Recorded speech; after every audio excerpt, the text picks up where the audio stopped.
सत्संग बड़े भाग्य से नसीब में मिलता है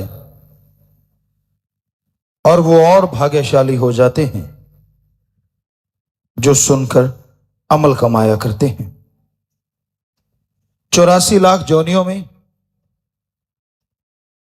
किसी भी जोनी को, किसी भी शरीर को यह अधिकार नहीं है कि वह अपने नए अच्छे कर्म कमा सके। धर्मों में जो लिखा है कि आदमी की किस्मत में जो लिखा है वो मिलता है। सिर्फ इंसान को छोड़ के बाकी शरीरों के लिए ये सही है। वो वही करते हैं जो काल महाकाल उनसे करवाता है। पर सबसे दुखद बात यह है, वो कर्म कर सकते हैं, कर्म उठा नहीं सकते। या दूसरे शब्दों में, काल ने खेल ही ऐसा रचा, महाकाल ने, बाकी शरीर जितने भी हैं वो कर्म करते रहते और वो भी बुरे, लेकिन उनके अंदर इतनी ताकत नहीं होती कि वो अपने बुरे कर्मों का फल उठा सके। और काल ने जानबूझ के ऐसा किया ताकि सारे कर्मों का बोझ जब मनुष्य शरीर मिले उस पे डाल दिया जाए। क्यों? क्योंकि मनुष्य शरीर ही एक ऐसा शरीर है जो उस अल्लाह, राम, ईश्वर, वाहिगुरु गॉड को पा सकता है, आवागमन से मोक्ष मुक्ति हासिल कर सकता है। इसलिए काल ने 84 लाख शरीरों में बिल्कुल आखिर में आने वाला शरीर, मनुष्य शरीर, इस पे कर्मों का सारा बोझ डाला। अब जरा सोचिए, 84 लाख शरीरों का अगर एक एक कर्म भी बनाएं तो 84 लाख कर्म बनते हैं। लेकिन भगवान ने मनुष्य शरीर को इतना मजबूत बनाया, इतना मजबूत बनाया कि ये उन सब कर्मों का खात्मा ही नहीं कर सकता, बल्कि जीते जी परमानंद और मरणोपरांत परमानंद की प्राप्ति पूर्णतः कर सकता है। और भगवान ने यही बस नहीं की,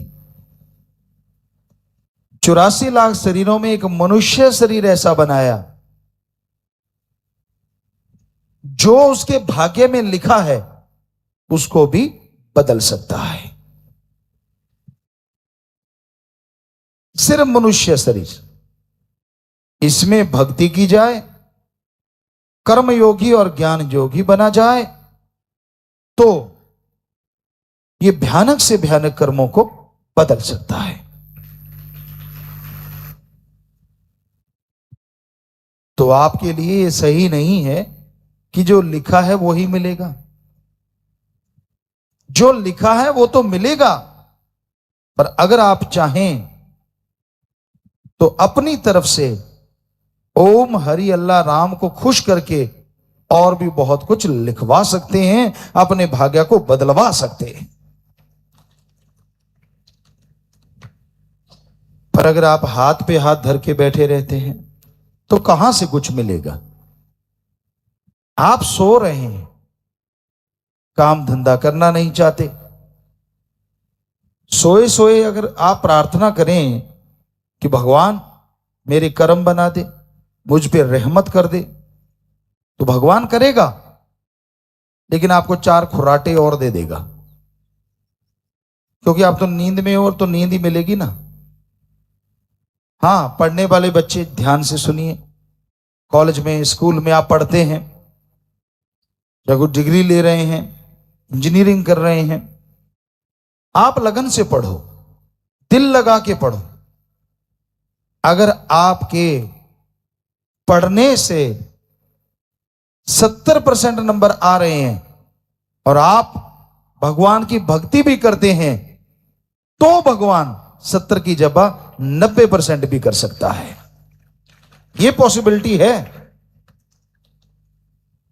बिजनेसमैन, आप व्यापारी हैं, दुकानदार हैं, मेहनत की करते हैं, पूरी मेहनत करते हैं, कड़ा परिश्रम करते हैं,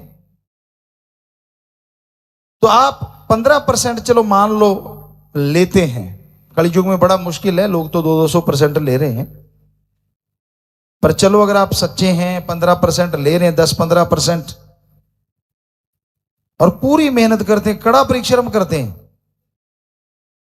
तो यहां एक ग्राहक नहीं आना था, वहां भगवान 100 ग्राहक भी भेज सकता है। यह पॉसिबिलिटी है। इस तरह से आपकी कमाई भी बढ़ सकती है और बेईमानी भी नहीं करनी। जिम्मेदार है, आप मेहनत करते हैं, खेतों में हल जोत रहे हैं, पानी लगा रहे हैं, बीज बो रहे हैं, अगर उस समय साथ साथ भगवान मालिक का नाम ले रहे हैं, दृढ़ यकीन के साथ, दृढ़ता के साथ, तो वो बीज जो धरती में जाएगा, फले फूलेगा। और जैसे गेहूं का उदाहरण दें आपको, कि दूसरों के उसी बीज में अगर गेहूं की बल्ली जो छल्ली होती है उसमें 70 दाने हैं और आपने मेहनत की, आपके भी 70 हैं, तो भगवान उस गेहूं की बल्ली छल्ली में 100 दाने भी कर सकता है। यह कृपा हो सकती है। तो कृपा ऐसे होती है कि आप सुमरण करें और मेहनत करें, तो ऐसे काम करता है भगवान का नाम। जादू टोना या पाखंडवाद या ढोंग डकोसले से ईश्वर किसी को कुछ देता नहीं। देवी देवता जो होते हैं वो कभी किसी को डराते नहीं, कभी किसी का बुरा काम करते नहीं। देवी देवता हमेशा अच्छा कर्म करते हैं। उनकी ड्यूटी होती है कि वो आपको संभालें। जैसे स्कूल होता है, उसका हेड कौन? प्रिंसिपल। आगे बच्चों को पढ़ाने के लिए कौन? टीचर। फिर जो उन टीचरों के लिए खाना पानी या कुछ ऐसा, वो कौन? चतुर्थ श्रेणी के कर्मचारी। तो वो इस तरह हेड तो एक हुआ कि वो प्रिंसिपल है, हेडमास्टर है, वो एक छोटे से स्कूल को संभालता है, तो कितने उसके नीचे नौकर होते हैं। पूरी सृष्टि नहीं, आप तो एक त्रिलोकी में रह रहे हैं, ऐसी सैकड़ों त्रिलोकियां हैं, ऊपर एक और जहान है। तो इस त्रिलोकियों को संभालने के लिए भगवान ने देवता बनाए हैं। कोई हवा का ख्याल रखता है, कोई आपकी बॉडी में, सब देवी देवता हैं, पूरी संभाल रखते हैं। लेकिन देवी देवता किसी का कभी कुछ बिगाड़ा नहीं करते और ना वो नाराज होते हैं। अब टीचर किसी से नाराज कैसे हो जाएगा बताओ? क्यों होगा नाराज? उसका काम है पढ़ाई करना। आप नहीं पढ़ते तो चाहे नाराज हो जाए, वरना टीचर का काम तो पढ़ाना है ना, वो तो पढ़ाता ही रहेगा। ये तो हो नहीं सकता कि एक बच्चे से नाराज होगा पूरी क्लास को नहीं पढ़ाएगा, उसका तो काम है। तो टीचर चाहे पढ़ाए ना पढ़ाए, कुछ कहा नहीं जा सकता। लेकिन देवी देवता के ऊपर भगवान है, उसकी ड्यूटियां लगी हुई हैं। काल महाकाल ने ड्यूटियां लगाई, भगवान ने लगाई, तो उनको वो सारे कार्य करने ही होते हैं। जो आदमी का बुरा करता है वो राक्षस शैतान होता है, देवी देवता नहीं होता। आप बिना वजह ही घबरा जाते हैं। मेरे पे तो शनि टेढ़ी आंख रखता है। शनि को और कोई काम नहीं जो तेरे पे टेढ़ी आंख रखेगा, उसके अलग से काम है। नहीं, मेरे से बृहस्पति गुस्से है, क्यों तूने पकौड़े नहीं खिलाए उसको? क्या वो पकौड़े खाने आता है किसी के घर? तो ये सब बकवास है, सब झूठ है, ऐसा कभी कुछ नहीं होता। देवी देवता खुश थे और आप पे खुश रहेंगे, क्योंकि उनकी ड्यूटी है, वो ड्यूटी कर रहे हैं। अगर खुश करना है तो उस ओंकार को करो, ओम को करो, जो आपको जीते जी मुक्ति देगा गम दुख दर्द चिंता से और मरणोपरांत आवागमन से। उस ओम को, अल्लाह को, वाहिगुरु को, राम को, ईश्वर को खुश करो। उसके लिए जरूरी है आप भक्ति करें। अब जरा सोचिए, अगर वो ही खुश हो गए, हेडमास्टर ही आप पे खुश है, तो बाकी टीचर तो नेचुरली आपको बढ़िया पढ़ाएंगे, यार इसका हेडमास्टर से रिश्ता है। उसी तरह अगर भगवान से आपका प्यार हो गया तो बाकी देवी देवता तो और आपकी संभाल करेंगे। बिगाड़ते तो पहले भी कुछ नहीं, पर वो और आपके लिए सलाम करेंगे, नमस्कार करेंगे। इसलिए कभी भी इन भ्रमों में मत पड़ा करो। भगवान ने सारी सृष्टि को बनाया है और उसको चलाने के लिए ये ताना बाना पता नहीं कितने लगाए हैं, कोई 33 करोड़, कोई 365 करोड़, पता नहीं कितने देवी देवताओं को संभालने के लिए लगाया पूरी सृष्टि को। तो इस चक्कर में मत पड़ा करो। कोई पाखंडी आपको बोल देता है भाई तेरे ग्रह चक्कर बुरे हैं, उसके खुद के बुरे हैं जो जगह जगह मांग रहा है, आपके क्यों बुरे हैं? आप जब अच्छा क्या है जरा हाथ देखना, पढ़े लिखे बच्चे भी हाथ देखना मेरा हाथ देखना। हाथ में अगर हल्दी लगी है तो दिख जाएगी, और क्या देखेगा वो? पाखंड करेगा। वैसे ही आंखें बुदबुदाएगा, मुंह बंद करके कुछ बुदबुदाना, आंखें ऊपर नीचे चढ़ाना और बाद में बोल देना। ये तो कहेगा नहीं कि तू बहुत खुश है, ये भी नहीं कहेगा कि तेरे घर में बहुत बरकतें हैं। अगर ऐसा कहेगा तो उसे खाक मिलेगा, वो कहेगा तेरे तो गड़बड़ है। सवाल ही पैदा नहीं होता कि वो ना कहे। और उस गड़बड़ के बदले जाप करवाओ, ये करवाओ, वो करवाओ और इतने पैसे दे जाओ, आप बेफिक्री से घूमो, मैं आपकी जगह जाप करूंगा, और आप उल्लू बन जाते हैं बिना वजह। सो आप किसी से बेवकूफ मत बनो। तिथ बार ना जोगी जाने, रुत मां ना कोई, जा करता सृष्टि को साजे, आप पहचाने सोई। ध्यान से सुनिए, भगवान ने कोई तारीख का नाम नहीं रखा, भगवान ने किसी दिन का नाम नहीं रखा।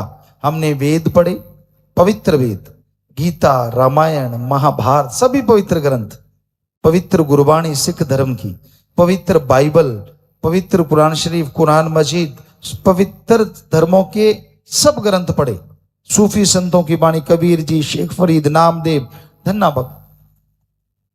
कहीं नहीं लिखा कि भगवान ने दिनों का नाम रखा है या तारीख का नाम रखा है।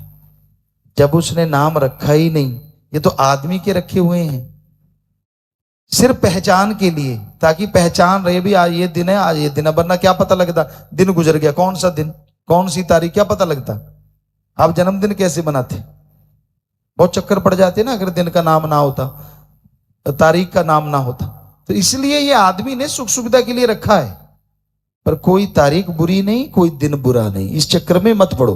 आदमी ने रखा, आदमी बनाता है, ये बुरा है, ये गलत है, ये फला, ये फला। कहीं धर्म में ये चीज नहीं है, तो भगवान ने नहीं बनाया। इसलिए आज कर्म अच्छे करोगे तो अच्छे बन जाओगे, और आज बुरे करोगे तो आने वाले टाइम में आपको बुरा भोगना ही पड़ेगा। इसलिए कर्म योगी बन के अच्छे कर्म कीजिए, भले कर्म कीजिए, ताकि आप अच्छाई पे, नेकी पे आगे बढ़ते जाएं और मालिक की कृपा पात्र बनते जाएं।